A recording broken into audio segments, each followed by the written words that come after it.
Praise lord my brother sisters, మీ అందరికీ శుభాలు, వందనాలు. రెండవ భాగము అగ్ని జ్వాలలు, రాజులు మొదటి గ్రంథములో అగ్ని జ్వాలలను పంపించి ఆకాశము నుండి దేవుడు అగ్ని జ్వాలలను పంపించి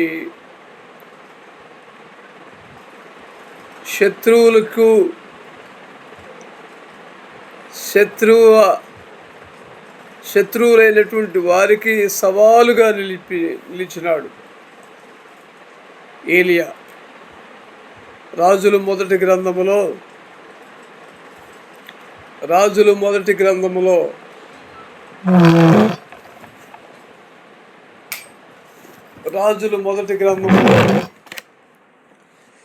18వ అధ్యాయంలో 21వ వచనంలో చూస్తున్నాం.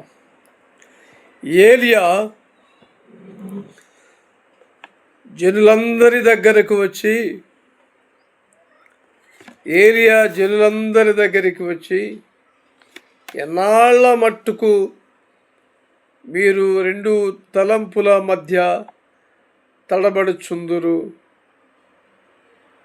ఎన్నాళ్ళ మట్టుకు రెండు తలంపుల మధ్య తడబడుచుందురు? యెహోవా దేవుడైతే ఆయనను అనుసరించుడి,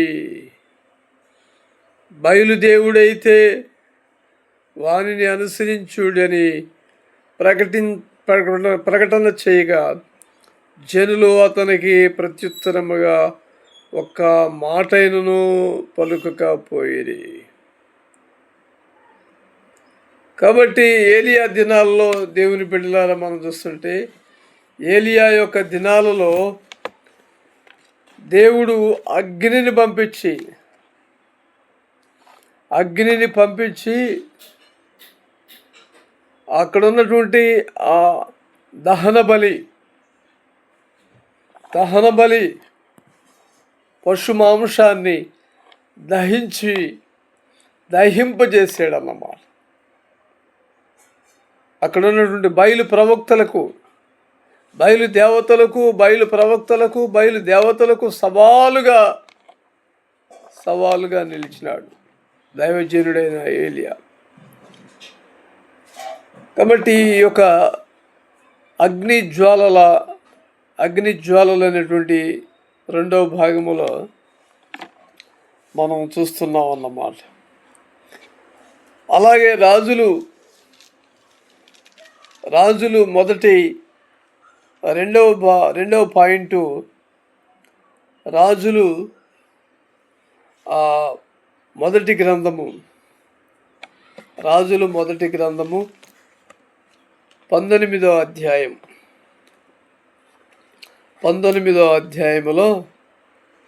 12వ వచనంలో మనం చూస్తుంటే, అక్కడ ఆ భూకంపమైన తరువాత మెరుపు పుట్టెను.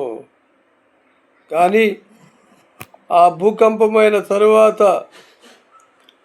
మెరుపు పుట్టెను కానీ ఆ మెరుపునందు యెహోవా ప్రత్యక్షము కాలేదు.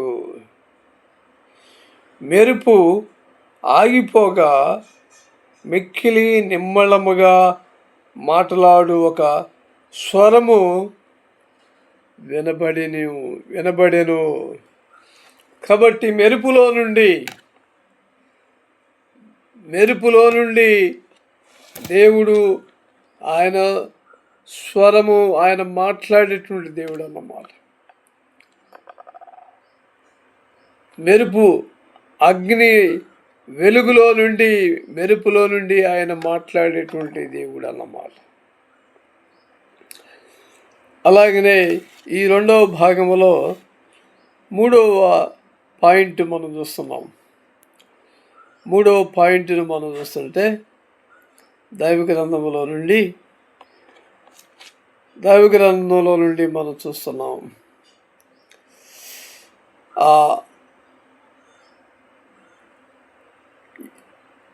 అగ్ని రథములు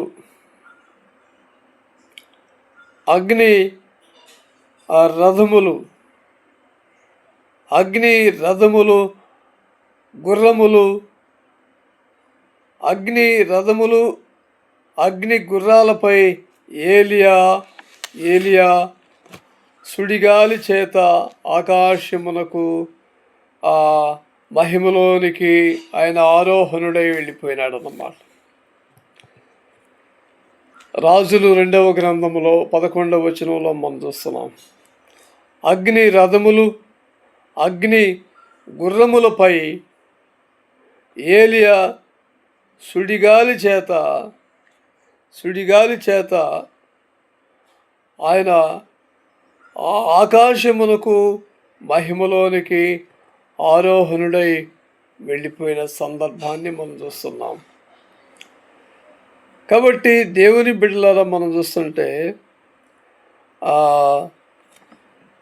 దేవుడు తన సేవకుడైనటువంటి ఏలియాని, ప్రవక్త అయినటువంటి తన సేవకుడైనటువంటి ఏలియాని ఆయన యొక్క ఆరోహణము, ఏలియా యొక్క ఆరోహణం అనేది ఆయన ఒక అద్భుతమైనటువంటి ఆరోహణం అన్నమాట.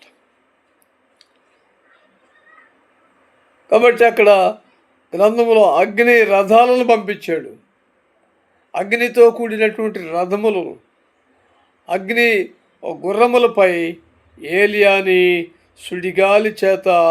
సుడిగాలిలో నుండి ఆకాశమునకు ఆయనను తీసుకొని వెళ్ళిపోయినాడు అన్నమాట. గ్రంథములో నుండి మనం చూస్తున్నాం. అలాగనే మనం మరొక అంశాన్ని కూడా, మరొక భాగాన్ని మనం చూస్తున్నాం. ఏలియాని తీసుకొని రండని అహాజ్యా పంపిన 100 మంది సైనికులను దేవుని యొద్ద నుండి అగ్ని దిగి వారిని కాల్చివేసింది అన్నమాట. అహాజ్యా అనేటువంటి ఆ వ్యక్తి దైవసేవకుడైనటువంటి ఏలియాని తీసుకొని రండి అని ఒక 100 మంది సైనికులను పంపిన సందర్భంలో దేవుడు అగ్నిని పంపించి వాళ్ళని కాల్చివేసాడు అన్నమాట. అలాగనే మనం చూస్తుంటే దైవ గ్రంథంలో నుంచి మరొక భాగాన్ని మనం చూస్తున్నాం. 19వ మనం చూస్తుంటే 4వ పాయింట్ ఎలీషా చుట్టూను పర్వతములు అగ్ని గుర్రముల చేత రథముల చేత నిండి ఉండిను.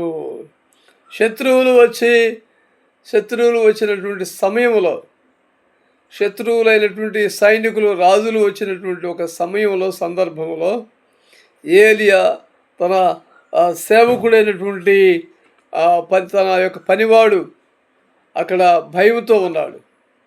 భయముతో ఉదయాన్నే వచ్చి పనివాడు చూసినప్పుడు ఆ గ్రామం చుట్టూ, ఏలియా నివాసం ఉన్నటువంటి ఆ స్థలం చుట్టూ, ఆ గ్రామం చుట్టూ శత్రువులు రథాలతో నిండి ఉన్న సమయంలో తన యొక్క ఆ పనివాడు ఎంతో భయపడిపోయినాడు అన్నమాట.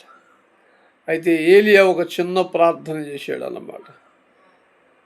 ఏలియా ఒక చిన్న ప్రార్థన చేసి ప్రభువా వీని కనులను తెరవమని చెప్పి కనులను తెరువు అని ప్రార్థన చేసిన సమయంలో అక్కడ వారి పనివాడి యొక్క కనులు తెరవబడినప్పుడు అగ్ని రథములు ఏలియా చుట్టూ ఉన్నాయి అన్నమాట. దేవుని బిడ్డల చుట్టూ, దేవుని పిల్లల చుట్టూ, దేవుని సేవకుల చుట్టూ ఎప్పుడు ఆయన కాపుదల, ఆయన భద్రత ఉంటుంది అన్నమాట. ఇక మనం నాలుగవది మనం చూస్తుంటే మనష్షే దేవుని దృష్టికి చెడునడత నడిచి తన కుమారుని అగ్నిగుండమును దాటించి మనష్షే అనేటువంటి వ్యక్తి దేవుని దృష్టికి చెడు నడత నడిచి తన కుమారుని అగ్నిగుండమును దాటించి జ్యోతిష్కమును శకునములను వాడుక చేసి జ్యోతిష్కాలను శకునములను వాడుక చేసి యథా ఆ త్రోవలో సోదెగండ్రతో సాంగత్యము చేసిన సమయాన్ని మనం చూస్తున్నాం అన్నమాట. సోదెగాండ్రతో జ్యోతిష్కులతోనూ శకునగాండ్రతోనూ వాడుక చేసి సోదెగాండ్రతోనూ ఆయన శకునగాండ్రతోనూ జ్యోతిష్కులతో సాంగత్యం చేశాడు అన్నమాట మనష్షే. కాబట్టి ఐదవది మనం చూస్తుంటే ఐదవ పాయింట్ షడ్రక్ మేషక్ అబేద్నగో ముగ్గురు విశ్వాసులను నెబుకద్నెజరు అగ్నిగుండములో వేయగా వారిని ఏ హాని కూడా కలగకుండా చేసినాడు దేవుడు. షడ్రకు మేషకు అనేటువంటి అబేద్నగోలైనటువంటి ముగ్గురు సేవకుల్ని అగ్నిగుండంలో వేసినాడు అన్నమాట. అగ్నిగుండంలో వేసిన సమయంలో అక్కడ దేవుడు తన ప్రజలకు తన సేవకులకు ఆయన తోడుగా ఉన్నాడన్నమాట. ఆరవది చలివేయుచున్నందున ఆ దాసులను బంట్రోతులను మంట వేసి చలి కాచుకొనుచు నిలుచుండగా అదే సమయంలో రక్షకుని తృణీకరించినటువంటి లోకరక్షకుడిని తృణీకరించినటువంటి పేతురు వారితో కూడా నిలబడి చలి కాచుకొనొచ్చు. అగ్ని మన క్రొత్త నిబంధనలో మనం చూస్తున్నాం అన్నమాట.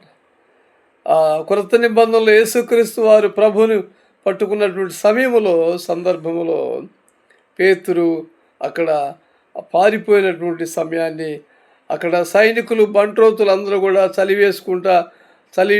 మంట వేసుకుంటూ చలి కాసుకుంటున్న సమయంలో ఆ అగ్ని దగ్గర పేతురు నిలిచి ఉన్నాడన్నమాట, చలి కాసుకుంటా. ఇక ఏడవది మనం చూస్తుంటే పౌలు మోపెడు పుల్లలో లేరి నిప్పుల మీద వేయగా ఒక గుప్పెడు పుల్లలు ఏరి నిప్పుల మీద వేసిన సమయంలో ఒక సర్పము ఆ కాకకు ఆ అగ్నికి బయటికి వచ్చి అతని చెయ్యి ముట్టెను.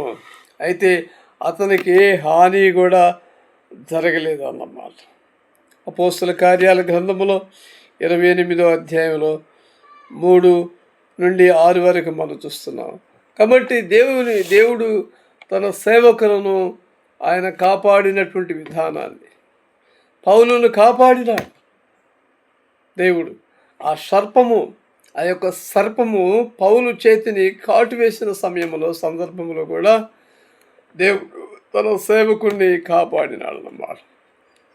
అలాగే లోకరక్షుడైన యేసుక్రీస్తుని ఆ సైనికులు వాళ్ళు ముట్టడించి బంధించిన సందర్భంలో కూడా దేవుడు అపోస్తుడైనటువంటి యేసుక్రీస్తు వారికి ప్రథమ శిష్యుడిగా ఉండినటువంటి పేతురు అక్కడ ఆయన ప్రాణభయంతో పారిపోయి అక్కడ సైనికులైనటువంటి వాడు బంట్రోతులు అగ్ని వేసుకొని వారు ఆ చలిగాసుకుంటున్నటువంటి సమయంలో కూడా పేతురు వారి యొద్ద నిలవబడినటువంటి సందర్భాన్ని మనం చూస్తూ ఉన్నాం అన్నమాట. ఇక్కడ యోహాను సువార్తలో 18వ అధ్యాయంలో 18వ వచనంలో. కాబట్టి దేవుని బిడ్డలారా, దేవుడు ఏ విధంగా అగ్నిలో నుండి ప్రత్యక్షమవుతాడో ఆయన అగ్నిలో నుండి ఆయన మెల్లని స్వరంతో మాట్లాడతాడు. అవసరమైతే ఆయన అగ్నిని పంపించి గొప్ప అద్భుతాలు చేస్తాడన్నమాట. అగ్నిని పంపిస్తాడు. అగ్ని ద్వారా అనేకమైనటువంటి అద్భుతాలను ఆ దేవుడు పాత నిబంధనలో చేసినటువంటి సందర్భాలను మనం చూస్తూ ఉన్నాం అన్నమాట. కాబట్టి ఈ భాగాన్ని, ఈ అగ్ని జ్వాలలు అనేటువంటి ఈ రెండవ భాగాన్ని ఇంతటితో ముగిస్తూ ఉన్నాం. దేవుడు మిమ్మల్ని అందరినీ ఆశీర్వదించి దీవించునుగాక. ఆమేన్. సమస్త జ్ఞానానికి మించినటువంటి దేవుని యొక్క సమాధానము యేసుక్రీస్తు వల్ల మీ తలంపులకి, మీ హృదయానికి కావలి ఉండునుగాక. ఆమేన్. ఆమేన్.